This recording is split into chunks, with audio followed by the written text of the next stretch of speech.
नमस्कार साथियों, आप देख रहे हैं GS4 न्यूज़ और मैं हूं मनीष।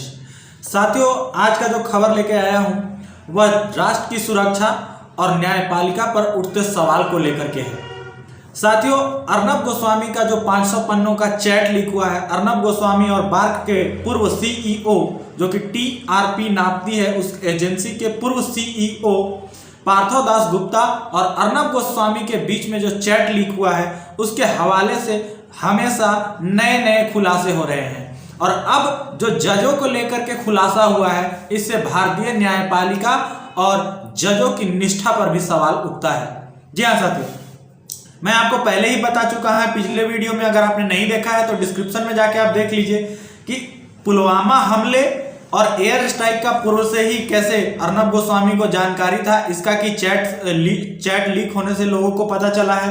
अब आगे पता चला है कि कोर्ट में क्या हो रहा है, कोर्ट में क्या चल रहा है। यह चैट किया है पार्थो दास गुप्ता ने अर्नब गोस्वामी को, लिखा है कि कोर्ट में जो चल रहा है उसे देखो, इससे पहले कि इंडिया टुडे जजों को खरीद ले उससे पहले आप देखिए।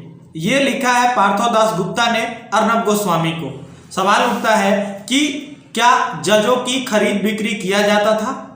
और इसमें क्या लिखा है, इसमें जज का नाम भी दिया गया है। जज साहब है संजीव सचदेवा, जो कि जज हैं, जो कि नाम बिल्कुल स्पष्ट है। और जज को खरीदने की बात हो रही थी पार्थो दास गुप्ता और अर्नब गोस्वामी के बीच में। आपको याद होगा जब अर्नब गोस्वामी को अंतरिम जमानत सुप्रीम कोर्ट ने दिया था तो क्या कहा था? सुप्रीम कोर्ट ने कहा था कि अगर हमने इस वक्त इसे जमानत नहीं दिया तो आने वाला समय के लिए यह बहुत ही खतरनाक होगा। सवाल यह उठता है कि जजों को खरीदा गया था या जजों पर किसी तरह का दबाव दिया गया था।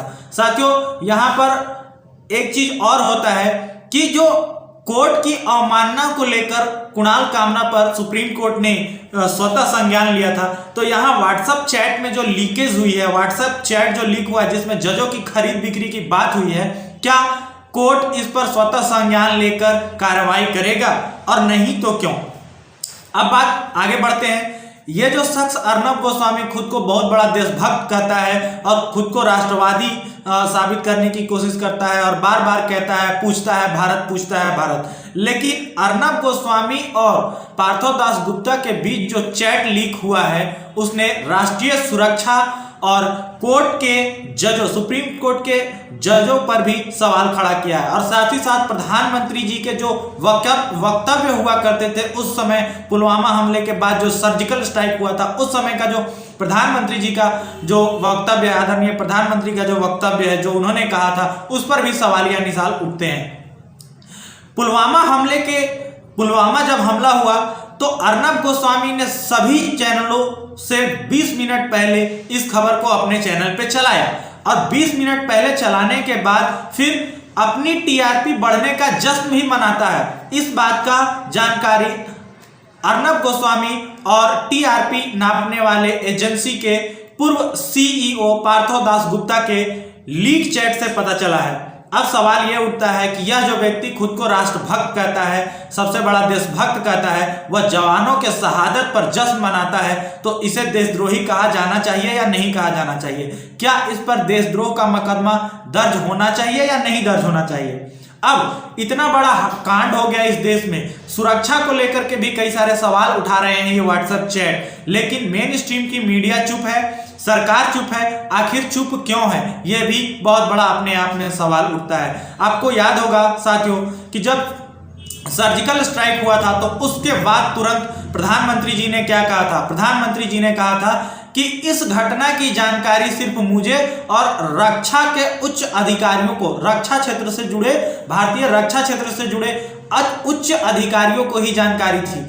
लेकिन अब जब व्हाट्सएप चैट लीक हुआ है अर्नब गोस्वामी का और पार्थो दास गुप्ता का, तो यह सवाल उठता है कि आखिर प्रधानमंत्री झूठ बोल रहे थे या नहीं? अगर प्रधानमंत्री झूठ नहीं बोल रहे थे तो अर्नब गोस्वामी को इन सभी चीजों की जानकारी कैसे हुई? सेना के इतने सीक्रेट ऑपरेशन के बारे में अर्नब गोस्वामी को कैसे इसका जानकारी मिला?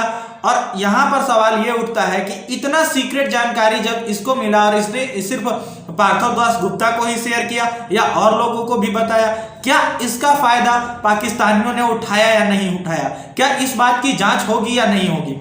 अब सवाल यह उठता है कि राष्ट्रीय सुरक्षा पर जब इतना बड़ा सवाल उठता है अर्नब गोस्वामी के इस घटिया हरकत से, तो क्या सरकार इस पर बड़ी कार्रवाई करेगी, क्या इस पर बड़ा कार्रवाई होगा। लेकिन सरकार भी चुप है और चुप्पी के पीछे कहीं ना कहीं यह डर जरूर सता रहा है कि हो ना हो अर्नब गोस्वामी को और भी कई सारे राज मालूम हो, जो कि अर्नब गोस्वामी अपना मुंह खोल दे और सबका कच्चा चिट्ठा खुल जाए।